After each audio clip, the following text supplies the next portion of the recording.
Robots Radio presents...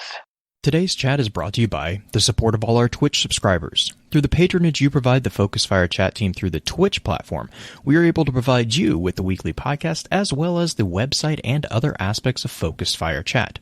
If you have any interest in becoming a subscriber of the FFC and gaining access to some exclusive features over in the Discord server, please be sure to visit our Twitch account and click on the subscribe button. If you're an Amazon Prime member, remember that you do have a free subscription to Twitch every month that can be used for this. And for those of you who are already subscribers, thank you again for your generosity. Welcome to Focus Fire Chat. Explore together. Welcome to Focus Fire Chat, recorded live on September 6, 2020 over on twitch.tv/FocusFireChat as we continue our discussion over the lore of Mercury. This particular episode will serve as what we have come to call the advanced session of the week's exploration. Congratulations to those who have signed up for a deeper dive. Before we go any further, however, let's run through a quick introduction of who all we have with us on the show. As always, this is your host, Blue Crew 86. Green has the night off, so we're going to jump directly to our person in the hot seat as guest co-host, our good friend Snake231k. Snake, how are you doing tonight? I'm doing very well. Thank you for having me. All right. Well, we're just going to jump right into it. I know at the end of the intro session, we mentioned the Infinite Forest and how we were going to talk quite a bit about it. Well, that's really because for the vast majority of stuff on Mercury, it all takes place within the Infinite Forest. Yeah, almost exclusively. Yeah, I know there's like the public event and the Lost Sector, and that's it. Mercury was... I'm like, there's patrols, but I don't really ever consider patrols... Like, I mean, the patrols happen outside, but, I mean, the meat of what happens is either in the Infinite Forest or, well, I guess currently you also have the Sundial now, but... I mean, for like the adventures at least, so like the three adventures that we have are the Runner, the Up and Up, and then Bug in the System. And the cool thing about the adventures, at least for me, like, I mean, I actually kind of like running the adventures. You get a nice view of what exactly the Vex are kind of playing around with inside the Infinite Forest. But there's actually something a lot deeper that you actually get to see, and that is exactly what the Vex are playing around with in the Infinite Forest. Each one of these adventures is focused specifically on one of the other enemy races. They are not focused on Guardians. They are not risen. Like, they are not focusing on them at all. They are actually focusing on figuring out various ways of gaining advantages over the other species that they are in competition with in our system. And so, like, with, like, the first one, the Runner, we see the figure of Valus Trod Proxy. And basically, as you go through this is the one where you have to chase him through the little labyrinth. As you chase him through, you find that the Vex are actually using this simulation. And all of these are simulations, because I guess let's back up real quick. The Infinite Forest is what's referred to as a probability machine. Everything that happens within the Infinite Forest is a simulation. That being said, it is akin to the Matrix, and it's something that if you die inside the Infinite Forest, you die in reality. That's just why you have to be careful. But everything that is going on is a probability, which is why you have areas called the simulant past, the simulant future, and the simulant present. They are based on data points. They are simulating what is most likely going to be the case for either the future or the present, and then they can also manipulate. Basically, they have a historical record of the past, but they can manipulate the present to find out the most advantageous future for themselves. And that is the entire point of the Infinite Forest, which is why it's such a big deal when we take it away from them, because that is a huge blow to the Vex. I mean, I don't know if we've actually really seen any character in game kind of really acknowledge just how much of a blow to the Vex losing exclusive control. Like, they still have some control over the Infinite Forest, but like losing control over the Infinite Forest has done quite a bit of damage to their ability to predict stuff. They already were having trouble predicting Guardians because of what's referred to as paracausality, which is basically the ability of a Guardian to sidestep causality within reality. So we are very difficult for them to calculate the probability of specific actions, because we are in and of ourselves not bound by causality, which is a problem for the Vex. They can't. It's an undefined variable that they can't define, basically. And then on top of that, we took away their calculator, so they're having to figure out massive amounts of code and calculus level, mathematic equations, and we took away their calculator and gave them an abacus. Like that, it's just they're not happy with us right now. As my elementary school teachers used to say, you're not always going to have a calculator in your pocket. Well, the Vex just found out that that's true. So in the runner, this is the one where, again, we're chasing Valistrod through, and basically the introduction of the whole thing is they've embedded a particular code into this proxy, and they're trying to figure out what the Cabal do. And the reason why they're doing this is they're actually developing a code for what's referred to as a hybrid phage to decimate the Cabal. Phage might be a term that kind of perks people's ears up in Destiny 2 because we have a gun that is referred to as the xenophage.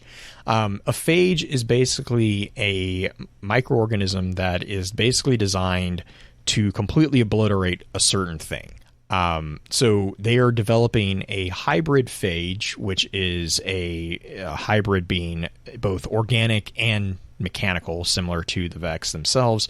They're developing this code for this phage that then they can release and destroy the Cabal from within. That's what we're interrupting when we stop the runner, which is pretty interesting. Mm-hmm. It gets more interesting because when we then go to the next adventure is called the Up and Up.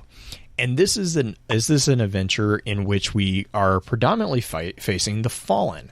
And the big bads in this particular adventure are the figures known as the Rearguard Commander and the Cache Defender. And here, I want to say the Up and Up is the one with the platforms that you have to jump all over the place, and it's really annoying. I do believe so.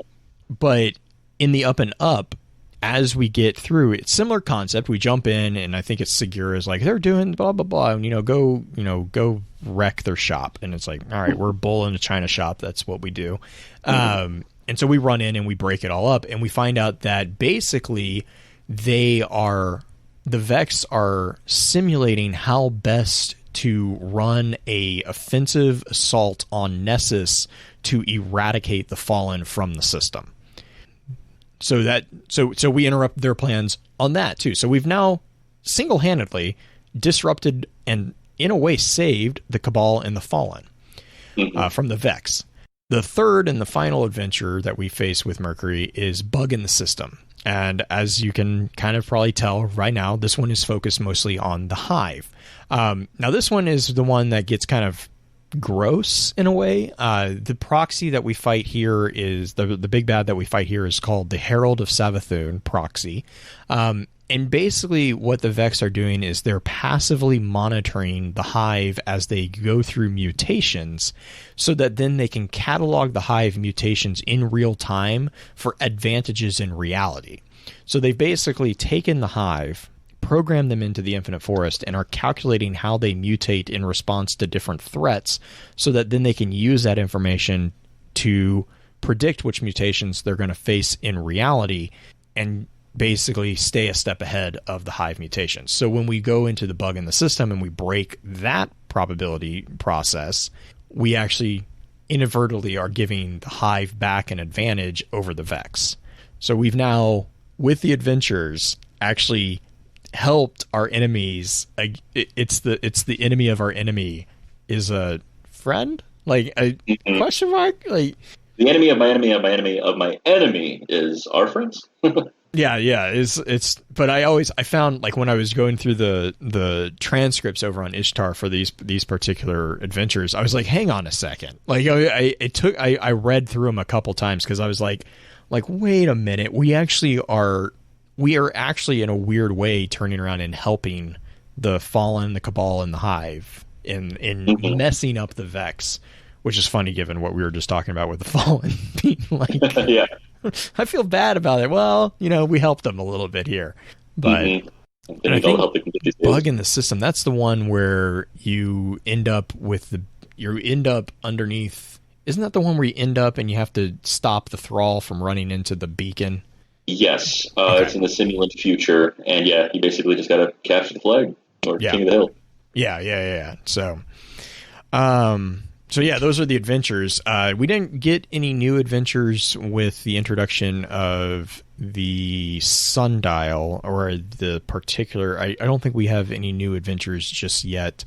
There, we did get introduced. Obviously, with the sundial, we got introduced to the corridors of time, which are.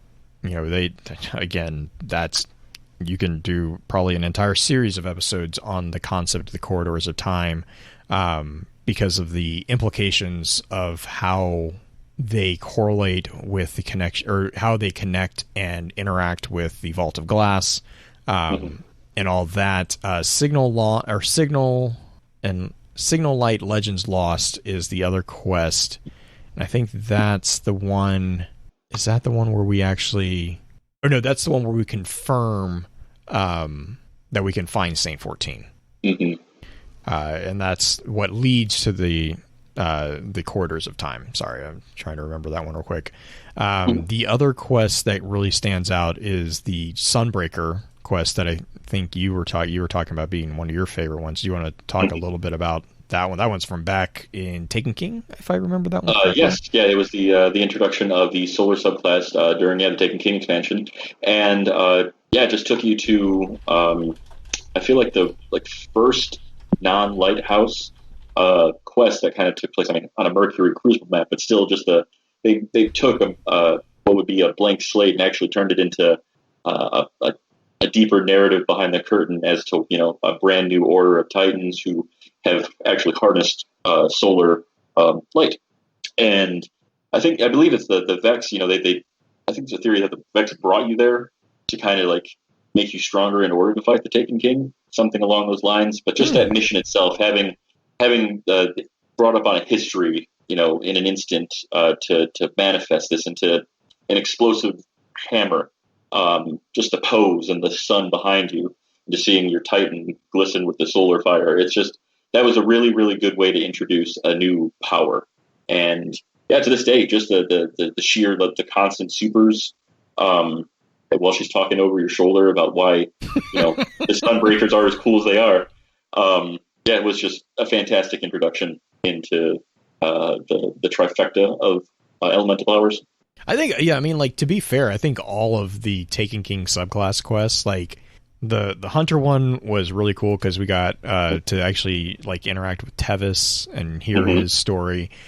We get this Sunbreaker one, which had some really cool cinematic, like when you first summon the hammer, was just the coolest cinematic. And I'm a glutton for blacksmithery, so every time you pull that hammer and you hear the hammer hitting the anvil, just you're ready. There's a reason we call you guys Tink Tinks. You hear that thing and you just run. And then the Warlock one, I remember doing the Warlock one after Bife was making fun of me for it, and I finally did it, and I was like, okay, you know what, I'll give you this. This one, it was because the Warlock one was all about the meditation and getting that, and it was each one really did a really good job of kind of what you were just saying, of bringing home that idea of each of those classes, like the Titan and the Solar Fire, the Hunter with the bow, and then the Warlock with bottling the arc energy and releasing it. And it was just all of those were they're very powerful one.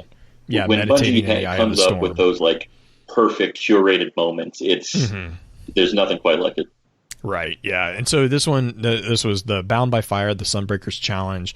If I remember right, this was the first time we heard Oros. I don't think we'd heard Oros prior to this in game. I think we knew of her, but I don't know if we had ever heard her.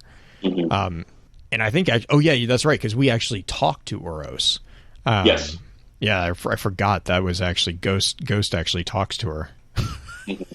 Yeah, the stories are true. I don't know if this has been confirmed or not. I haven't been able to keep up on it, but there was a difference in the way that she talks to you. Like when you first get there, it's supposed to be like she sounds younger, and then towards the end, I guess it sounds like she's an older woman. Like there's a difference in her voice.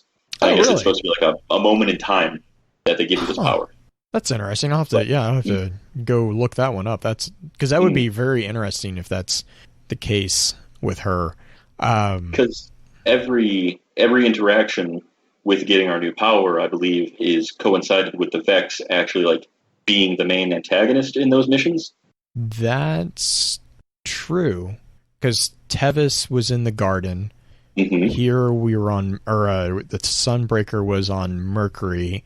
I'm trying to. I know, like the final mission for the Warlock was technically on Mars, but we were bottling arc energy, so we were fighting Vex.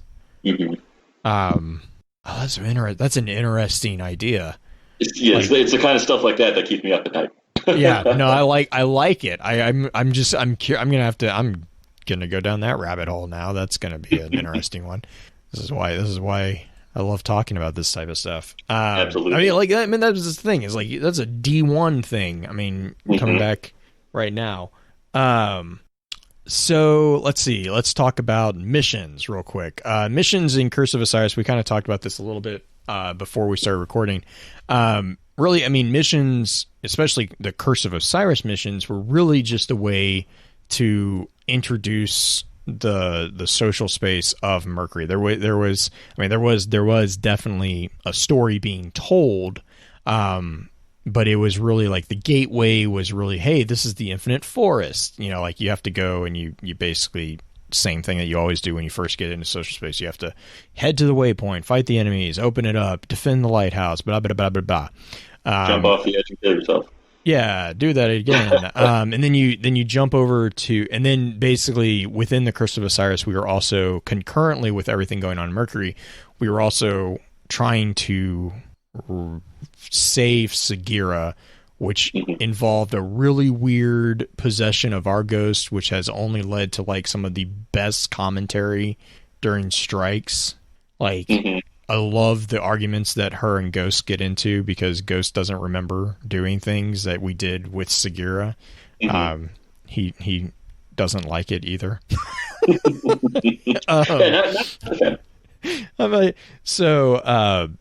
But yeah, so like, and so then that was a deadly trial was when we went and we had to find the secret temple of Osiris, or the followers of Osiris. But Beyond Infinity was basically, we went back to Mercury after we got Sagira and she took over Ghost. We went back to Mercury and we actually went into the Infinite Forest. And this was actually when we ran into Panoptes.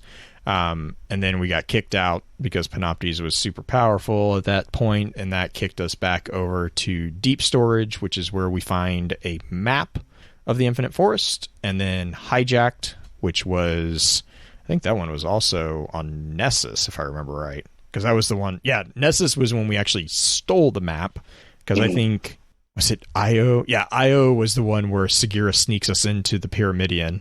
And everyone's like, what? Like, she's like, nah, we're not fighting those people. just go through the door. Which was a great one.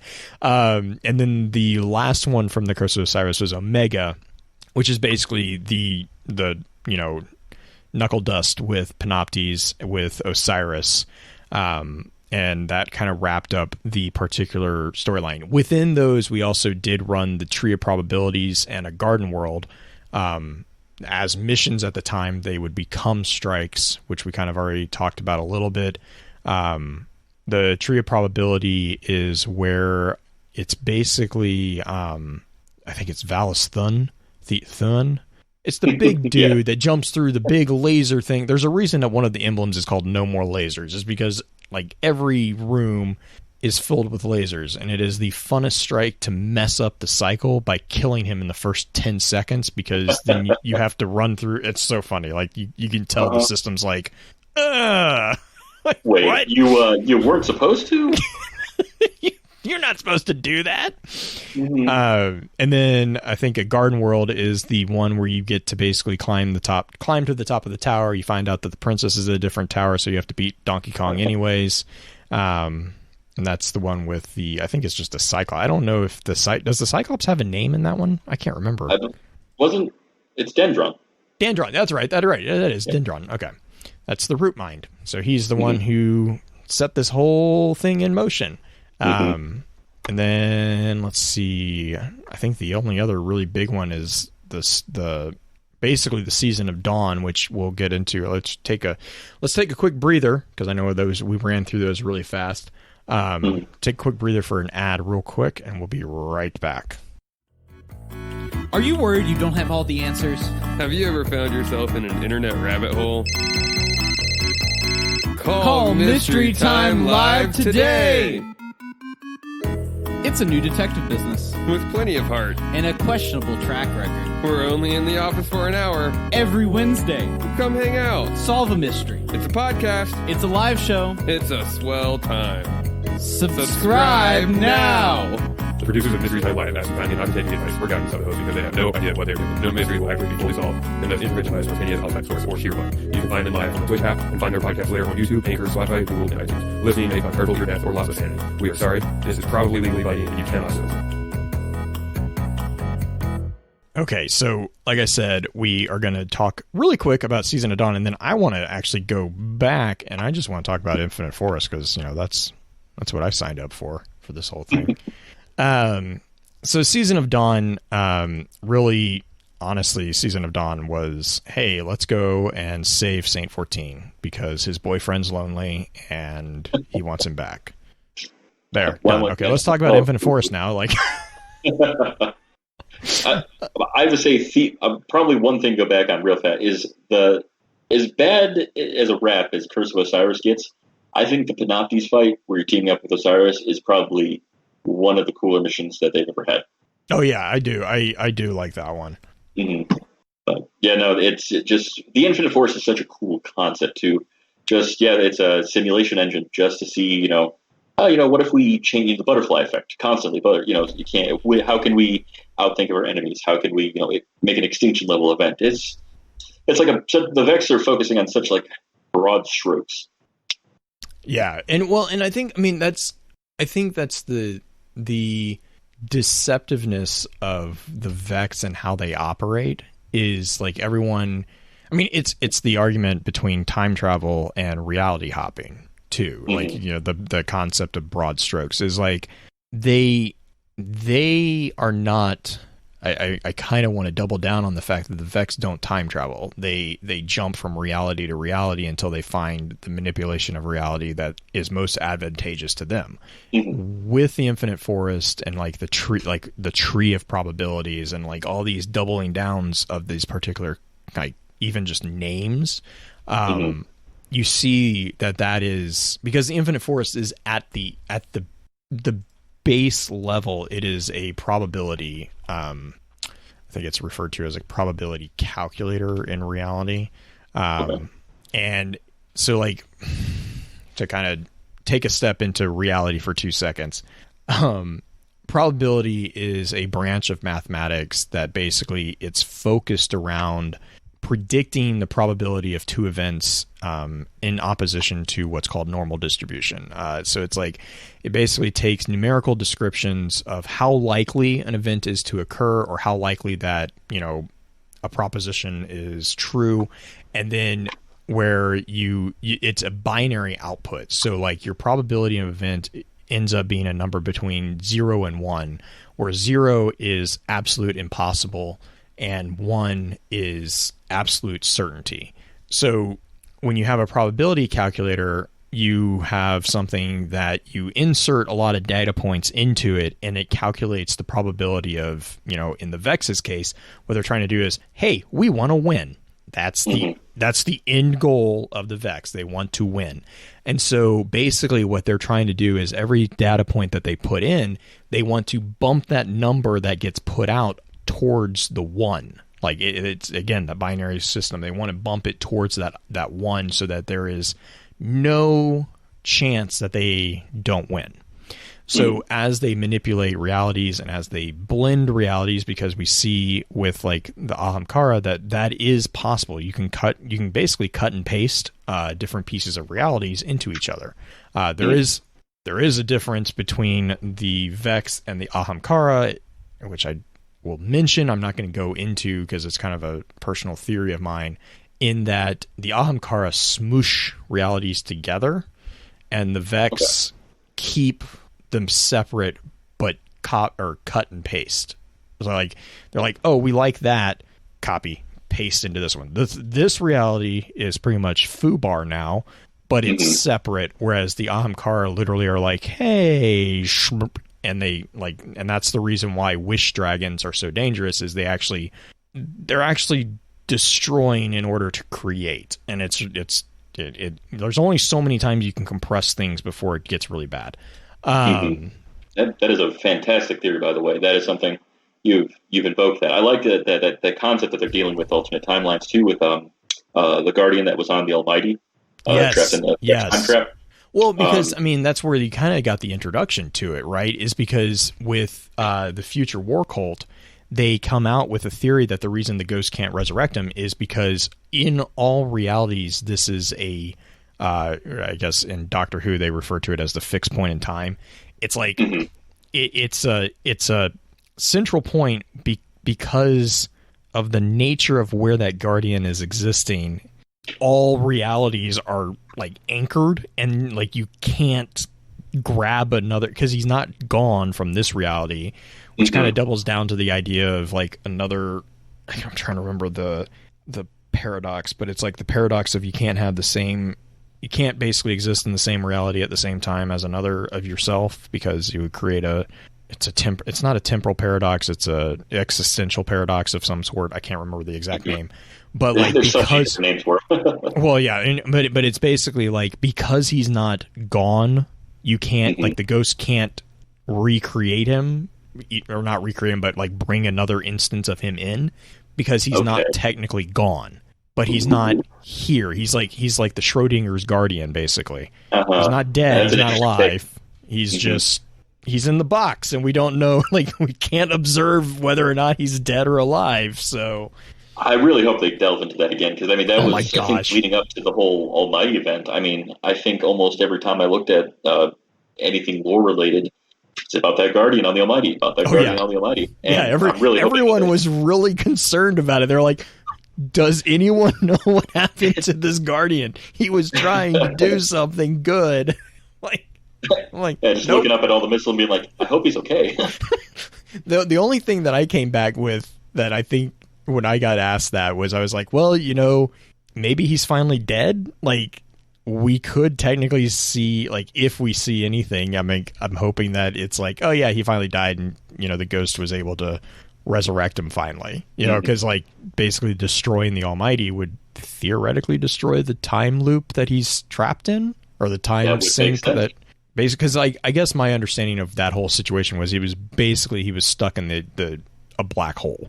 Like it was the equivalent of a black hole. Like it was just like this thing of like he was torn in two realities, basically, where he existed but he didn't exist, and it was just gosh, I remember reading that card and I was like, oh no, that poor. Yeah. I love those isolated stories that like everybody just gravitates towards. The entirety of the Ghost Stories lore book was so good. Like that's where Ghost Hunter, the one that I mentioned with Cyril, came from. There was the what was the one where Don Quixote. There was the Don Quixote one where the Guardian was insane, and he thought that he thought that his destiny was to destroy the dragon that slept inside the Traveler, and so his ghost was like, "Yep, nope, you're crazy. We're gonna just not resurrect you. We're not gonna let you do anything." And then they had like because that was where we also saw the fact that ghosts can leave their Guardian. Because there was the warlord that the ghost abandoned because she didn't agree with what he did.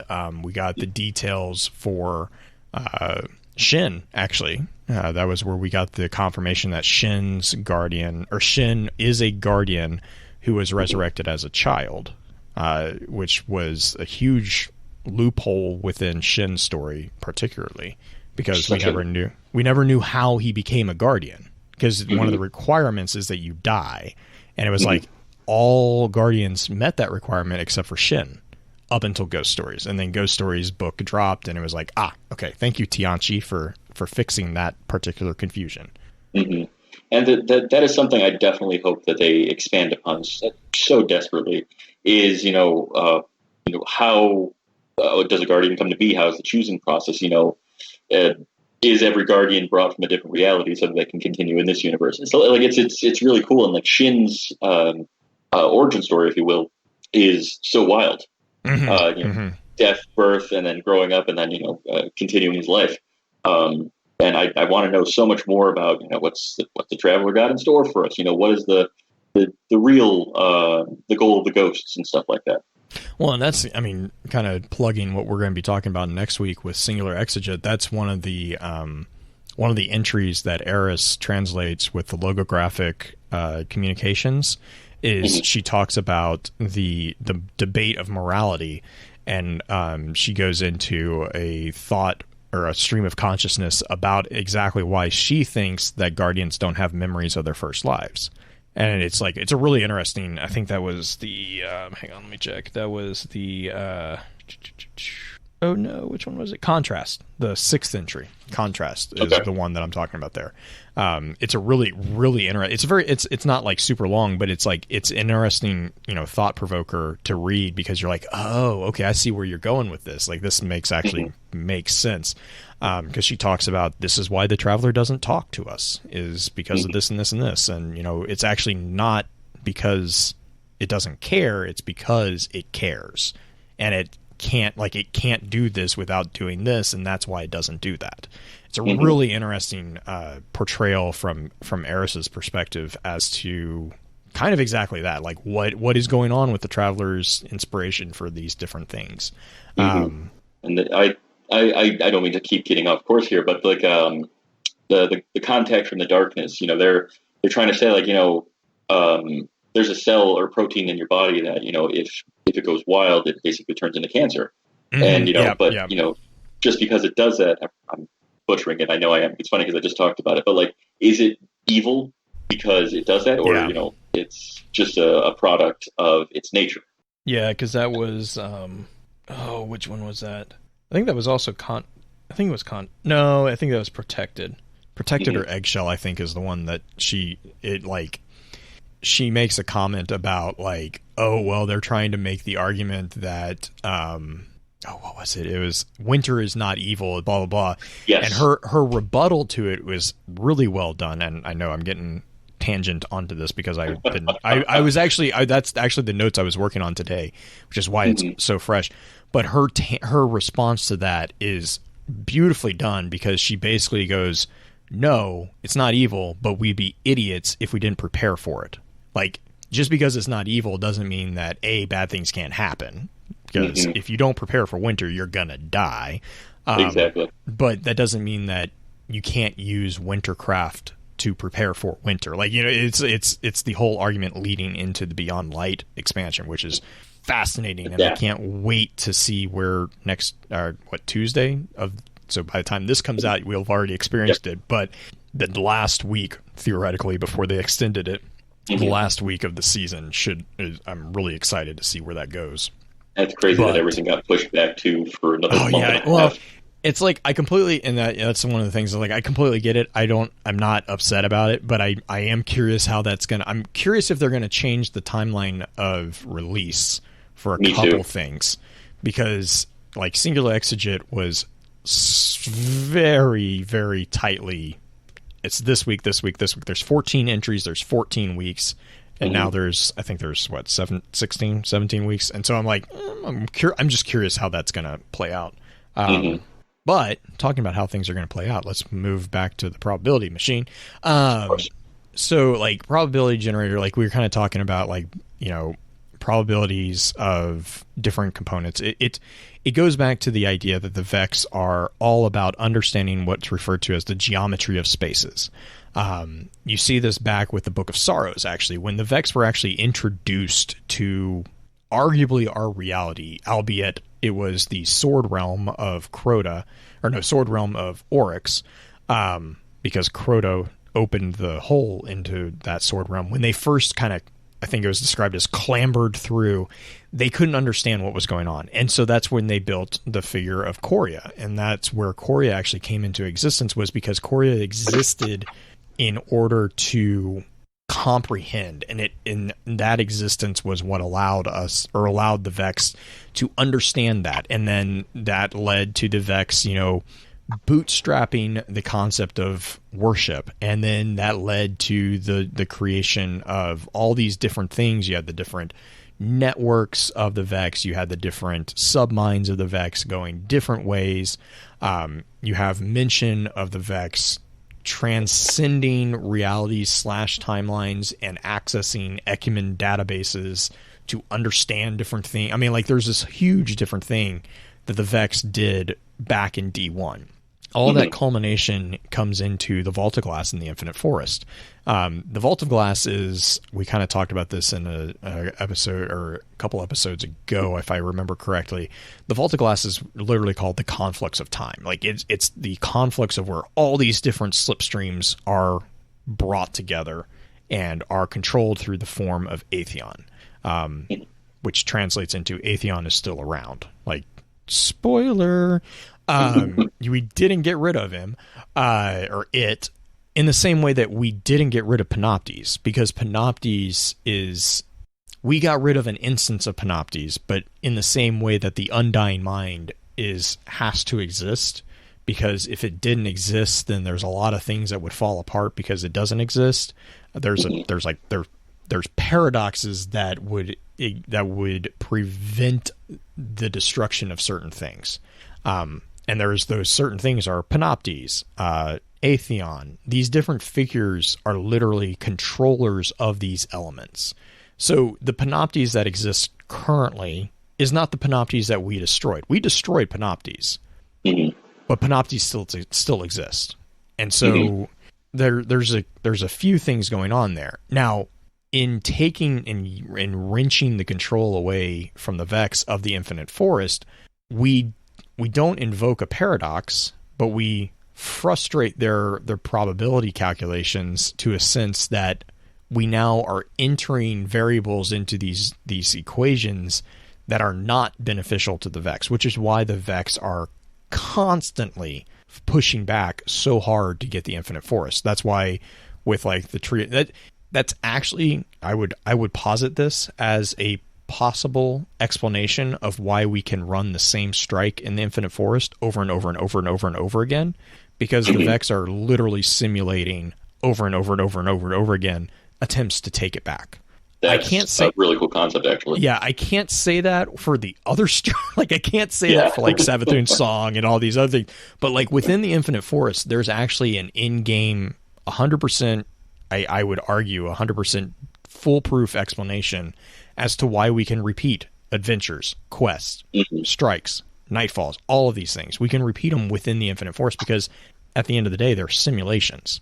Yeah. But they're simulations that have effect in reality, in the sense that whoever is in control of the Infinite Forest is in control of the actual forest, which is why when you run, I think it's, I want to say it's the Garden World strike, there's a call out from Osiris that he's like, oh, like they like, or no, it's Segura. Segura makes a comment about, we just destroyed this. We just took this apart. They rebuilt it in like 4 days. And like, it's like, wait, huh? And she's like, they're getting better at this. And it's, so we are literally running loops of the same stuff and just constantly having to shut them down. Now, that also explains with like Reflections and Echoes what they're doing, because with the Reflections of Osiris and the Echoes, or the Reflections now, I don't think he does Echoes anymore. I think the Reflections are the ones he does now. They're basically trying to travel all these probable paths and find, in the same way that the Vex were trying to find a beneficial ending for the Vex, Osiris is trying to find a beneficial ending for humanity. And that's why Osiris got in so much trouble, because when push came to shove, Osiris was actually he said that he would prefer darkness over the convergence of the Vex, because with darkness you at least had a chance that something would go wrong and that you could actually fight. Whereas with the Vex, it's all so minutely calculated that if they actually achieve convergence, it will be absolute convergence. Like there is no room for anything to kind of come back. They ironed out the errors before there was even errors. Right. Yes. That's I have to say though, the Destiny lore is just an amazing thing. Yeah, and Dancing's actually talking about too. Yeah, he's like, the logarithm's still online. As long as the logarithm for the Vex is still online, all of these air quote entities within the Vex are going to exist. Because when it comes to the Vex, and this is what Veru's saying, is when it comes to the Vex, it's their installations they've built that matters, not the bosses, in air quotes on that one. The Vex don't have identities, the building structures do. And that's where you get like the radiolarian fluid is the Vex. That's their strength and their weakness, is because in the same way that, like, I love how I keep referring back to Halo when it comes to Bungie games, but like within Halo you have the hunters and the Logoku worms. They are they're like, one hunter is not a single entity, it's a colony of entities that work together to form an immense monster of power. If you don't eradicate all the Logoku worms, they're technically capable of recreating. I mean, it's not common, but they can actually recreate the colony. Same way with the radiolarian fluid. If you don't destroy all the radiolarian fluid, the Vex are programmable. Like, I mean, they basically are programmed to do certain things. So, and those structures, like the Vault of Glass, like if you look at the Vault of Glass within Atheon's throne room, the pyramids that are very, very iconic of the Vault of Glass, those are all components within the computer that is the entirety of the Vault of Glass. That's the importance of all these worlds that the Vex owning being primarily silicate. Silicate is a amazing processor for information because it forms into basically glass, and glass is very good at transferring information via light. So you form a silicate solid. That is what that entire throne room, if you look at like the different crystalline structures of the pyramid thing, that is what each one of those columns of quartz is basically comprised of. That's a transitory channel for the radiolarian fluid to transmit information through, which is why it's a conflux of all the, like, that is, it's literally a conflux of every piece of information from the Vex. Yeah, what is it? So there's something you said about Atheon not actually being totally destroyed, and that's actually something I wasn't made aware of. I thought we'd actually kind of done the same thing what we did to the Undying Mind, where we just kind of kept going in there, and like, how many times we have to teach you this lesson, old man? Right. Well, and I mean, in a way, I mean, you're not wrong. Like you're not wrong, because Atheon, like it's the and Veru's kind of talking about this too, is like, the radiolarian fluid isn't just inside the combat frame or the construction frame, because Vex, that's the other thing that that boggles my mind, is all the frames of the Vex that we've encountered, none of them are warrior frames. They're all construction frames, which, I'm sorry, I'm still on the hill of like, well, what does that mean if the Vex ever make a warrior frame? Like, that just terrifies me. Like it just, but yeah, and that's what Veru is talking about, is like all the radiolarian fluid is not in those frames. There's radiolarian fluid everywhere inside of Vex structure, so you can't, like, without basically burning and salting the earth upon which it stands, you're not going to destroy everything.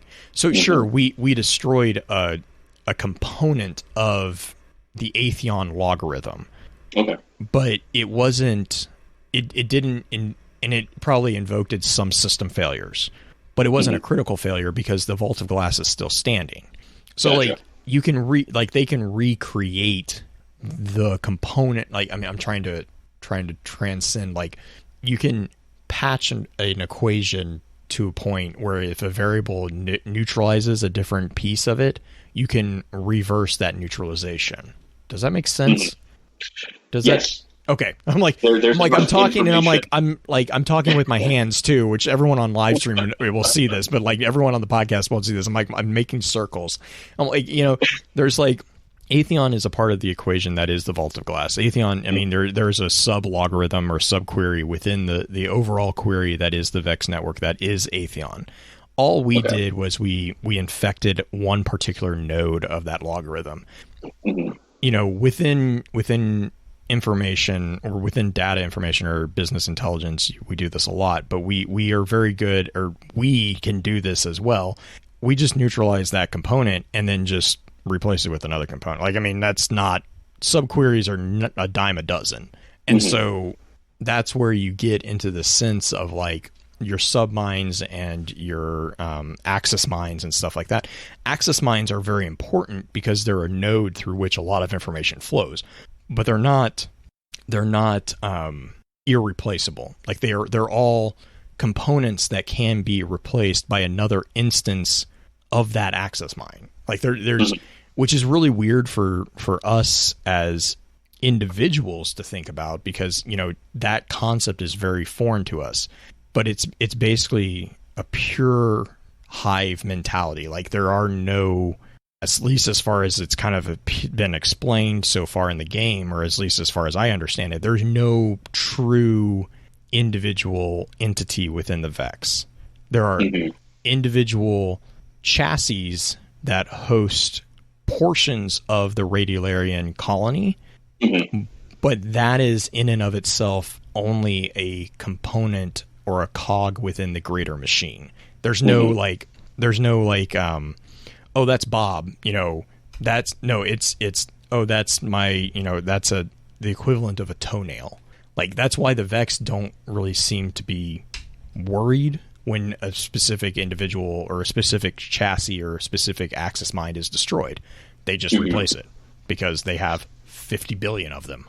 To circle back to the Infinite Forest thing, and to add to what you're talking about, the how would you say the siege of Saint 14 into the Infinite Forest, and how he spent years and years and years fighting the Vex, and it took them centuries in order to build a mind to try to even understand his paracausal signature. But they managed it. Yes, they managed it. It was over a great period of time. I'm like, it took them a long time, but and I actually like that, because what it does show is that it shows that the Guardians are not like omnipotent in that sense. Like, given enough time, even the Vex, who are bound by, in their own way, they are bound by a certain limitation of logic and of geometrical understanding. They were able to come to a comprehension. Now, they were able to come to a comprehension, and I think it was called out too, that it was very specific to his spectrum of the light. Like, their solution for Saint 14 is not applicable to any other Guardian, because it was only his that they were able to neutralize, which was like, it was like, okay, well, whew. Yeah, somebody's gonna beat you so much, you would hopefully find a strategy. And it's that they studied him so intensely through all of his destruction, if they managed to actually find to bring us back down to what they understand, a binary choice between, can we take his light, can we capture it, can we actually kill him? And then the respect well, and that that's and that's what Veru said in, that's where the concept of the attrition war that the Vex and the Cabal are fighting on Mars, that's where it gets really scary, because you start thinking about, okay, well, they did that to a Guardian, and that's Veru saying, a computational race programmed to adapt and learn fighting, a hopeless battle against a disciplined warfaring race. That's a very bad thing in an attrition war. Like, that's the immovable object meets the unstoppable force. Like, that's not going to end well. No, I have to say that the Vex themselves is probably the most, just the deepest out of all the races, because we know so much, but also almost nothing about them.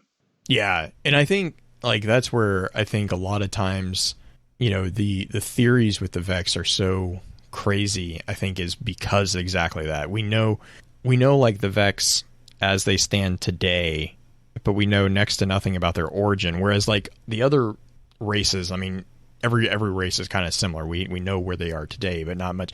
But like, you know, all the other races are very comparable to our own understanding, like our real understanding of reality. Like a Cabal, the Hive, and the Forsaken, the Fallen, even the Scorn to a degree, they're all individuals. Like they don't operate in a hive mentality, whereas the Vex are completely alien to our understanding of reality. Like because they don't exist on an individual level of existence. They exist in a hive. Like it's a complete network basically.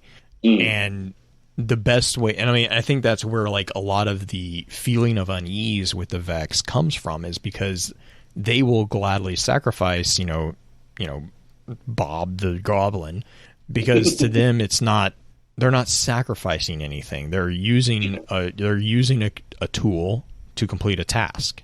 Like that's not, you know, the sense of an importance of a existence is not the same with that type of mentality. And that's where, like, again, when Osiris was challenged with it and he was like, no, this is bad. Like these guys are terrifying. The darkness, like this is worse than the darkness. Like the darkness is bad. Sure. Ignore that for 2 seconds, because we need to make sure that these things do not get any head start. Like we need to put them down now. Yeah, like the darkness and the light are like the forces of nature in a way, but the Vex are an over-consuming, almost like a plague. Yes. Yeah. Now I'm getting Werewolf the Apocalypse vibes. There you go. Oh my gosh. White Wolf.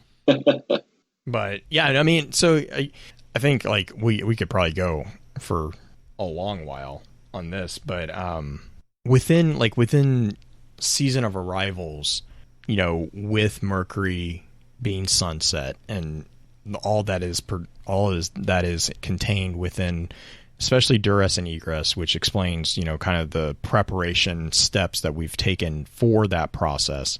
You know, I'm going to be interested to see the development of the Vex's storyline going forward especially with Beyond Light, because we're about to add a whole new undefined variable into this mixture with the embracing of, you know, Guardians embracing basically a new element, which I'm just curious how they're going to, I say this very gently because it's not going to mean what I think it's going to come across as, but there is going to be a degree of soft retconning, because if they introduce a new base element into the universe, I'm not sure how they're going to introduce that in a way that makes sense, because the base elements of Arc, Solar, and Void are basic building blocks of the existence of reality. So if stasis is a component on the same level as those four, and that Veru is right there with, I was just about to say that stasis is potentially something that either the Vex are natively aware of, native to, or there's going to be, I'm just curious how the Vex are going to react to the introduction of Guardians wielding stasis. Because it's either going to be what, or it's going to be, so you finally found that. Yeah, right. Ooh, a new point. Yeah, and the stasis, I feel like my personal theory on it would be the absence of energy itself. It's what life would be like if there wasn't, you know, heat or power or, you know, dark matter and gravitation, I suppose. It'd be like the literal just halt. The embodiment of nothingness, I suppose you could say. Right, but I mean, I guess my challenge to that is that's similar to what Void. I mean, Void is not, but Void is the nothingness under existence. Like there's a description of like the cycle of let me grab it real quick. There's a description of like Arc starts the solar, which then burns to Void, which then is sparked back into Arc. And so my question is like in this 3-point cycle that we have, stasis would almost seem to exist between void and arc, because it's like the void is what's left after the solar's burned or the solar's consumed, so there's void, and then stasis is after the void has it's the bridge between void and arc. And I'm like, I'm curious just how they're gonna explain the cycle, because like if it's an elemental underlying of the existence of the universe within Destiny, it's got to fit in there somehow, unless we're gonna like go a full spinfoil way down the rabbit hole of reality and multiverse hopping, which is just gonna hurt my brain. But yeah, and there's a lot of possibilities for that particular thing. But I also could see. I'm just curious how the Vex are gonna react. That's one of the things that it's been popping in my head is like, how are we gonna do this? Like, how is everyone else gonna react to us being like, hey, we got ice powers, and then it's gonna be like, wait, what? Like, we're yeah. Oh, all right, cool. I guess it's like, I'm like, hey, hang on. So, but I think, I don't think without going down too much more rabbit holes, we're gonna get much more on Mercury. Mercury is, Mercury as kind of like a closing remark from me, at least. Mercury is, I agree with you on your comments earlier about the Curse of Osiris DLC. Like, I know a lot of people said that it was a dry period, a dry lull, or a lull, and all this stuff. But I think that really, and this is me coming from someone, this is coming from someone who is used to really getting a lot of my interest in the game outside of actual playing the game. For me, Curse of Osiris is actually a lot of revelation, because there was a lot of things that were revealed about Mercury and specifically the Vex that explained and further opened doors to what was going on with them. And I think Mercury as the staging point for that DLC, I think Mercury was very, very much a bridge to something much bigger. Not only that, but you also see that with the Infinite Forest and with the Sundial. But within lore, especially, Mercury seems to be a very important component within the Vex because of the placement of the different components on site within Mercury. Also saying what Veru put as well, it was exactly what we needed at the time it was, because Destiny 2 at the end of the Red War and everything like that, it was just, okay, well, I guess here we are. And there were, stories from the Grimoire, but it's like, there was nothing leading into it, anything that, but I feel like, using Saint 14 and Osiris as, a stepping stone into, okay, so this is why this planet matters, this is what they've been doing, and it shows us, okay, there's a lot more going on behind the curtain that not even the Vanguard know, that get out there and let's figure out, what's coming, what can we do to defend ourselves or be better prepared for larger threats. Yeah. No, yeah, and I think that Neo, I love that. I think that's the thing, is like, stepping stones can be seen as rather dull, but they are 100% necessary to continuing stories. Like, I think that Mercury and the Curse of Osiris was definitely a very grounded and very necessary stepping stone that led to the furthering of the story within the overarching universe. I really do. But that all being said, just another round of shout outs for the advanced session. Snake, can you also, in addition to your shout outs, can you also remind everyone where we can find you, so we can make sure that people can find you? Sure, absolutely. You can find me at Snake231k on Twitter, on Twitch, YouTube Gaming, PlayStation, pretty much anywhere. You can type that name, I'm sure I'll come up. And I generally just try to make the world of Destiny as exciting and interesting as I possibly can. Cool. And then do you have any shout outs specifically? I hope that I'll be able to keep working with you guys, and I'm looking very much forward to it. Perfect. Cool. Well, and just, again, from us, we really appreciate, for those who are in the live chat, this, we had to reschedule at the last minute. And Snake was extremely gracious with that. And we just, first off, thank you for being so flexible with your time. And then also thank you so much for being willing to jump on. We always appreciate having different people and their perspectives brought into the conversation. I know it's a crazy thought, but just because there's a new perspective, it doesn't mean it's a bad perspective. I really exactly. It's a conversation, guys. Like exactly. Yeah. One of the things that I would have to say that is lacking in my life, except for like my cousin or my sister, close family who've been playing this game almost as much as I have, is being able to talk about this with other people, finding like-minded individuals who actually pay attention to just the deep roots that almost every planet or enemy or named figure you come across. It's nice to again, yeah, like you said, talk with people from different perspectives. Yeah, I mean, that's I mean, not to push the Focus Fire community, but that's really the reason we started that whole thing. It was just the internet's a crazy place and it's really nice, but there is also really some difficult things to find. And one of those difficult things to find is a place where you can just ask questions and not get attacked. Yep. So that's why we did that. And so it's nice when we get a chance for people to jump on and experience that, because the questions that we get asked, for example, the whole D1 theory about the Vex, I never even thought about that, mostly because I just, it just never crossed my mind.